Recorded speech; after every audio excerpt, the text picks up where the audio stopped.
All right, you're welcome back. Now, without a doubt, the electoral process is central to the aspiration of any nation to achieve economic and political independence. A transparent electoral system is necessary for the achievement of growth. Well, sadly, when describing elections in Nigeria, transparency and credibility are not the adjectives that comes to mind, as our elections are filled with irregularities. Now, in the history of Nigeria, the country can probably boast of only one free and credible election, and that's the June 12, 1993 election. The use of electronic voting is one of the many solutions that some Nigerians have proffered towards achieving credible elections. Well, but they might have to wait much longer, as the House of Reps have rejected moves for the adoption of electronic voting during the upcoming general elections, taking same stance with INEC, who had in April also stated that electronic voting will not be used in 2019. Well, Ayodele Adio is still very much with us in the studio, and we've been joined by the Executive Director, Committee for the Protection of People's Mandates, Nelson Ekujimi. Good morning and thanks for joining us. Good morning, Nelson. Nice to see you. Good morning. Thank you. Okay, so 80 million voters are expected to head to the polls in 2019. You have more than 68 political parties on the ballot, and people are asking, how long will it take INEC to continue this archaic system of the electoral process? Well, thank you very much. I think the electoral process, if you recollect, we have made remarkable improvements unlike what we inherited in 1999. Today, we have a refined process, even though there are still some challenges that we are grappling with. We've had the PVC and the e-card reader. You remember before the introduction of the PVC and the e-card reader, we've had situations in this country whereby lizards, Bill Clinton, Mike Tyson, who are not Nigerian nationals, were voting during our elections. And you've also had situations whereby 500 names will be on the registered voters list, and either 500 or 750 will vote at the end of the day. So you wonder if really that was the outcome of an election, or somebody just sat somewhere and manipulated the process. But be that as it may, the idea of an electronic voting is a good one, which every country should adopt. I was privileged to be a witness to a test run of how electronic voting operates in India sometime in 2015. But you're looking at the facilities that will make electronic voting feasible. You'll be sure that we don't have that facility here in Nigeria, and that's talking about electricity. Also talking about the voters' education level. Literacy level? Even voters' education level, it's part of literacy level, is on the very low side. Because even with the manual voting, if you calculate the amount of word votes we have during elections, you definitely know that we still have a long way to go. But be that as it may, I think it behoves on us, realizing that that is the way to go to meet up with the rest of the world, that we should start putting in place measures that will engender us maybe in 2023 or beyond, going in the modern e-technology way. All right. Well, Ayodele, if you look at some African countries that are not maybe as, if you have to put it either advanced, use the word advanced, or maybe not in the place where Nigeria is, have been able to handle the issue of electronic voting. But if you come to Nigeria, it's a different thing. How ready or not ready is Nigeria from what we have on ground, really, for electronic voting? Again, you're playing the very old script when you say countries that are not as sophisticated as Nigeria. I keep telling you, you are the giant of Africa standing on spaghetti legs. You are not as big as you think you are, And so smaller countries have made tremendous progress, than you have. And talking about, electronic voting, there are 2-3 categories. It's about an electronic system, like a touchscreen where you can push your votes. It could be electronically through email voting. It could be whatever. There are different stages. There are different types of electronic voting. But the real idea behind an electronic voting system is that it pulls a lot of people into the voting system. I mean, in the last elections, about 30 million Nigerians decided for us. That's not even up to 40% of the country deciding, the leadership of that country. And that's because of the convenience of voting. You have parents telling their kids who are young adults, please don't go out to vote, because I'm not sure what is going to happen to you. So you have a lot of people sitting back at home who are not going to risk going to the polling booths to go and cast their votes. But with electronic voting, people can sit in their house, use a special code, you know, as special as our BVN numbers are, what have you, to unsupervised. Yes, unsupervised, and cast your vote. But of course, you know, like he rightfully said, the infrastructure upon which, you know, such electronic voting can be carried out is grossly lacking. And not just that it's lacking, those infrastructure are provided by the private sector in the international market. Now, for you to outsource your entire voting structure, your electoral structure, to certain private interests outside the country is quite a risky venture, you know, to do. If we cannot develop that technology, you know, inside our own country, it might be a tricky ground, you know, to work on. But the idea that whether it is the right direction for us to go, of course, yes, because you need more people going to the polling booths to vote. You need, I mean, it's unbelievable. We have about 60-something plus million people who are already registered. Yes. I'll be shocked if you had that number going to the polling booths in 2019, because there are going to be different excuses. People will tell you that they are hoodlums. In fact, even the weather can play some kind of role. It could rain on that day or something. Of security agencies a day before elections in your state is enough to make you sit at home. You know, because you just keep seeing tankers upon tankers, soldiers, policemen going to war. Now, it looks like you're just better off staying at home. From INEC's standpoint, the disadvantages far outweigh the advantages of e-voting.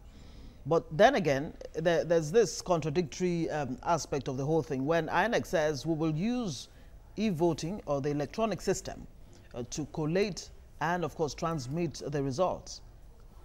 Well, I don't think there's a contradiction there, because, you know, the voting process has become more transparent and credible. And, you know, but, you know, people have always clamored that the collation of results is shrouded, you know, in secrecy, which for some of us who have been in the field with the INEC, which is not very true, because we've seen situations whereby when election is conducted, the votes are counted at the polling units. At the polling units, you have the voters, you have the electoral observers, you have INEC officials, you have polling agents, then you have the security agencies. And everybody there is expected to witness the counting of votes.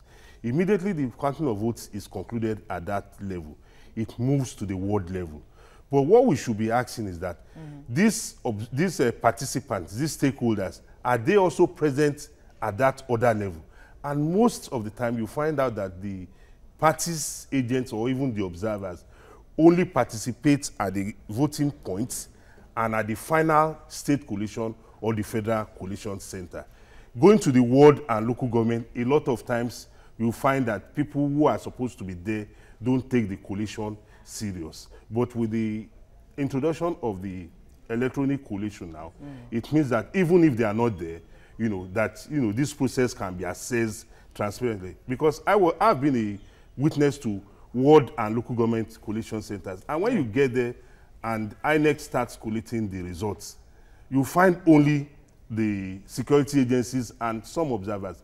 The political parties' agents, they will be out somewhere loafing about. And, you know, there was even a time I had to go out and, you know, invite them with that. Please, gentlemen, you are here to observe this process. And those part of the problems that e-voting would have taken care of. Yes, those are the problems e-voting would have. No, not e-voting now. It's not about the voting. It's about the collation. Because the stakeholders that you have identified at the voting points are supposed to transmit or transfer themselves at from that level to the other level. It's like we are moving from point A, you have 6 stakeholders witnessing it.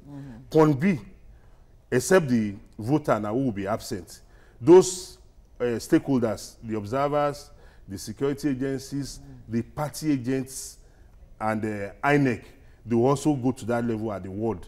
From the ward, they now graduate to the local government level. From the local government level, they will now go to the state level. So all these stakeholders, except the voter that is present at the voting unit, all these stakeholders graduate. It doesn't mean it's the same person. I can be the party agent in Koshofe polling unit 001. Yeah. The party must appoint somebody to oversee the ward collation. There's the ward collation party agent.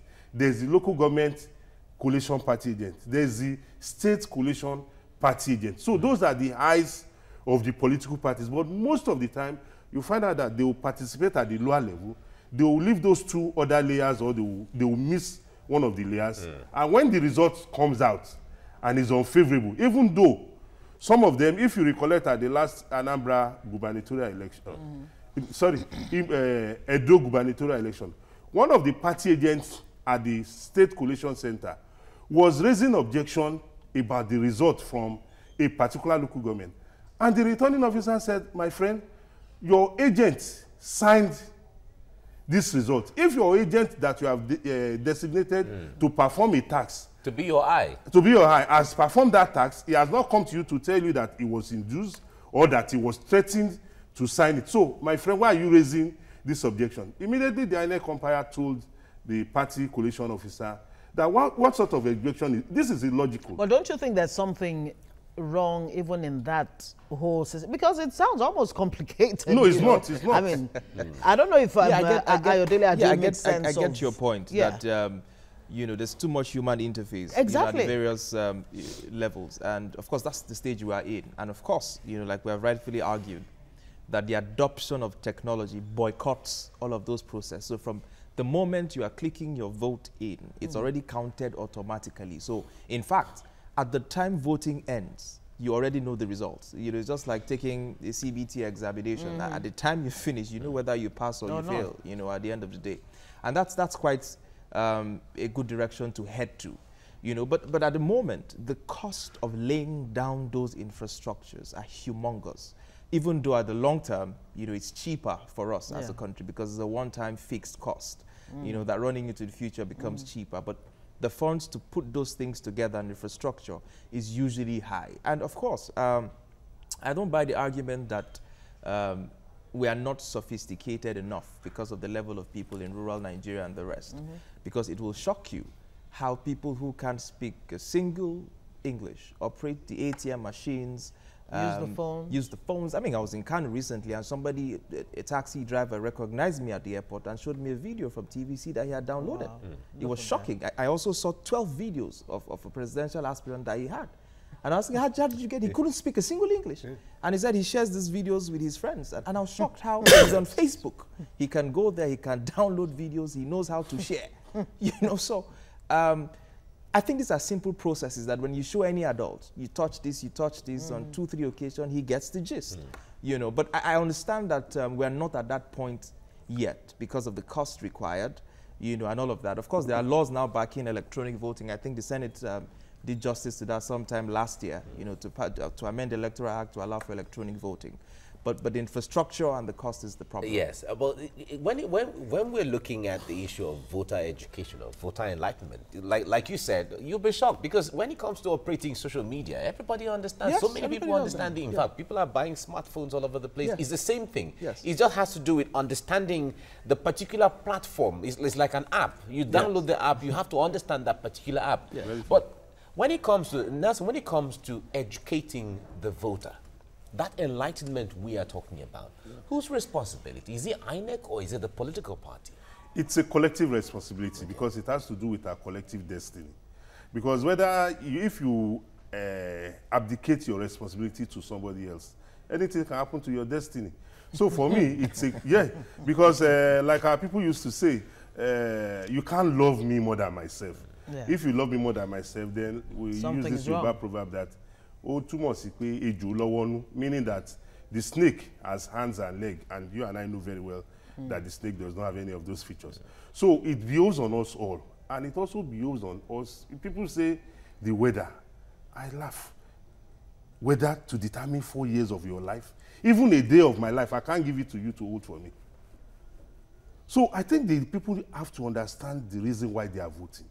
People have to understand they are voting to make their life better tomorrow, to put food on their table, to make sure that they have health facilities, to provide security, to provide basic but the whole essence of life and living is to keep looking for ways of making life easier. Yes. And moving away from the archaic way that we were doing Very things true. before. Very true. I doubt whether people really would have a problem of going out to vote. Of course, there are challenges. You cannot say that if there's a hurricane, for example, that people will go out to vote.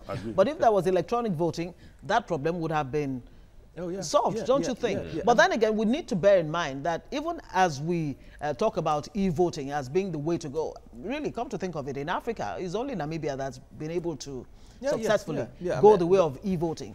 And in the countries like US, and other developed countries, they are even moving away from e-voting back to the manual process, because every now and again they've discovered that it has failed them over and over and over again. Yeah, because of hacking and all of that. So the solution becomes a problem. Yeah, no, because you have to understand the realities, of the country that you live in, before you institute laws. You don't institute laws or policies because they did it in America, we too can do it here. That's foolish thinking, So the fact that, just take for instance the roundabouts. Globally, people have shown that roundabouts reduce traffic. In Europe, for instance. So when you drive on a roundabout, it's easier to control. But not in Lagos. Not in Lagos. So we had to move back from roundabouts. They had to remove all the roundabouts along so the... So the fact that it works in Europe doesn't mean it's going to work here. Yeah.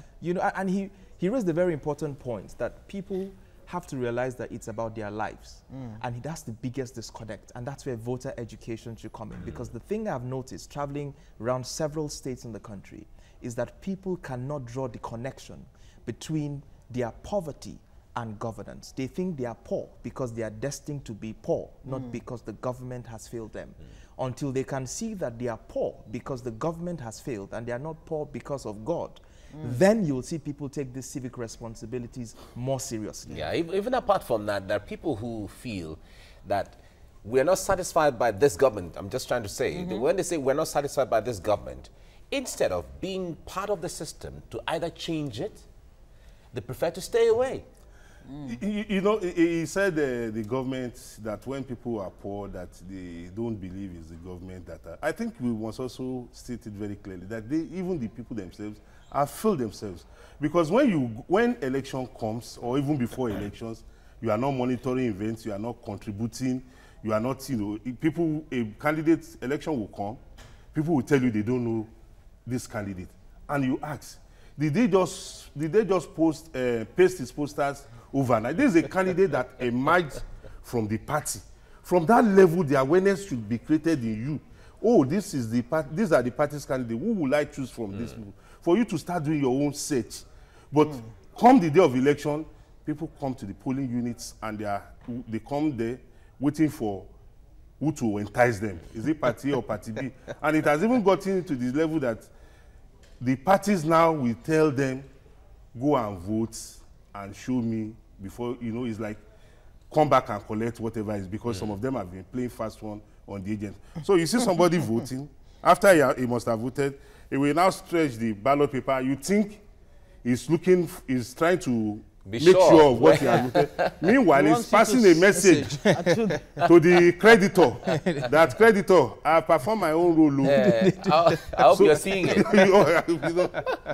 So it's still a function of a deliberate attempt to not only impoverish the voting populace, but to keep them at that level where, they will always believe that they can depend on the 1,000 or the small little stipends that you give them. Yes, because if you look at every civil movement or engagement that have succeeded in this country, it's because the campaigners narrowed it down to the point where it showed that it affected your livelihood.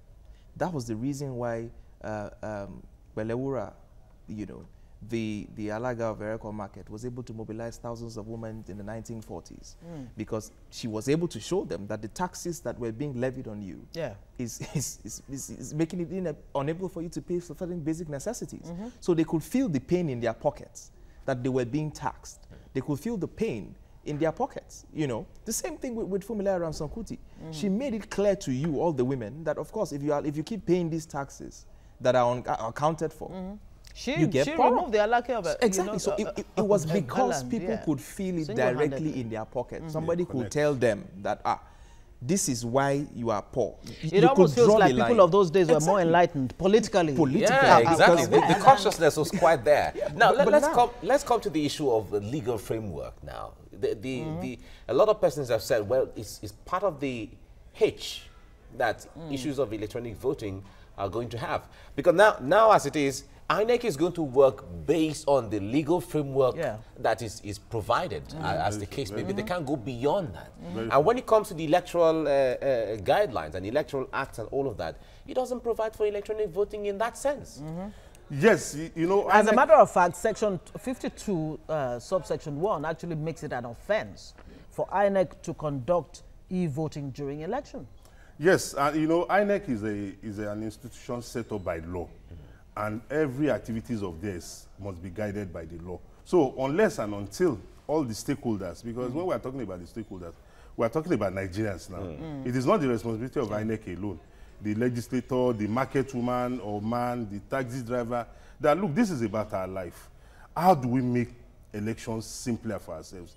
Because a lot of times people will tell you they went out, you know, some people even send their kids, go and help me look how many people are there. And before they know it, the voting process would have been concluded. That is how some, you know, people don't want to go through pains or through discomfort. But for some of us, we don't think any discomfort can measure up to 4 years of your life, you know, being toyed with. So it behoves on INEC and, you know, other relevant stakeholders now to let us continuously engage such that the electronic voting will be one that will adopt, that will suit our climate. Electronic voting, especially at a time when there's a rising call for diaspora voting. Imagine what e-voting would actually do. Exactly. I think it just opens up a whole bundle of opportunities for more people to come into the voting net, you know, in the country. The mere fact that the voting process becomes convenient, naturally, you and I would not think twice before we go and vote. I mean, the hassle for you to vote in this country is unbelievable. Sometimes you have to travel from your state of residence to your state of origin to go and vote. You have to check out and sleep in a hotel closest to your polling unit. You know, all of those. Because there won't be movement. Because there won't be movement. So it just doesn't make sense. So if I have to think of traveling to another state before I vote, or shift or sleep at a hotel, do I have money? What if I don't have money to stay in a hotel a night before? So I'm just going to stay in my house and not vote. So the idea of making the process simple or simpler and a lot more convenient, you know, draws people more into the voting net. And that's where we should be looking at. I know that we like quick fixes, but we should look at the long run. It can't happen in 2019, no doubt. But we should start working on it now to see that, okay, if it's 2023 or 2027 that we can have that happen for us, let's start the process now and ensure that we give ourselves an 8-year plan and know that, okay, at the end of these 8 years, everybody will be able to vote electronically in this country. And we can start that now. Well, as we round off, when INEC came up with about 16 or 15 years of projections as to what likely dates we'll be having the next general elections, Nigerians were also expecting that maybe by 2023 or 2027, as the case may be, we should start infusing the issue of either electronic voting or diaspora voting. And like in India, voting process takes more than a week.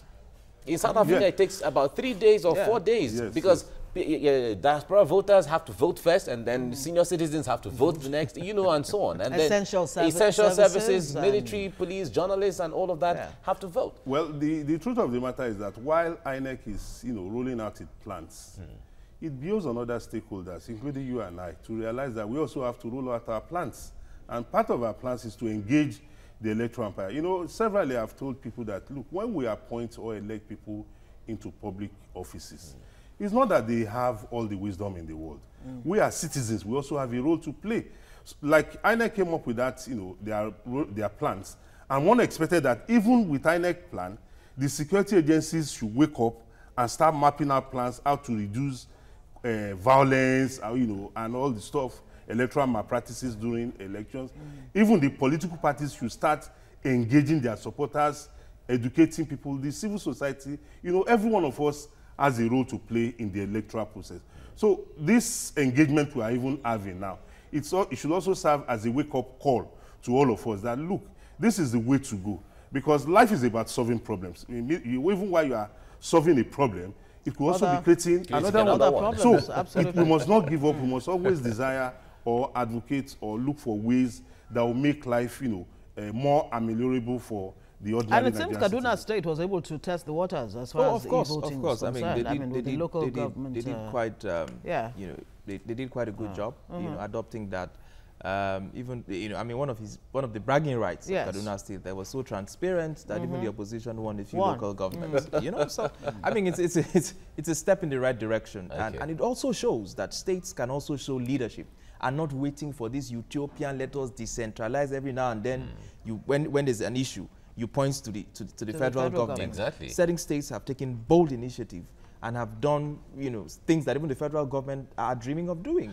So, and that's a step in the right direction. I think the other all right, Ayodele Adio, managing editor, Gloom TV. Thank you so much for coming. Thank you for having me. And Nelson Kujumi, executive director, Committee for Protection of People's Mandate. Thank you for coming on the program. It's a pleasure. Thank you. Good. All right. Shortly, of course, we'll go on a break, and when we come back, Nifemi will be back to give us the news update at the top of the hour. Stay with us.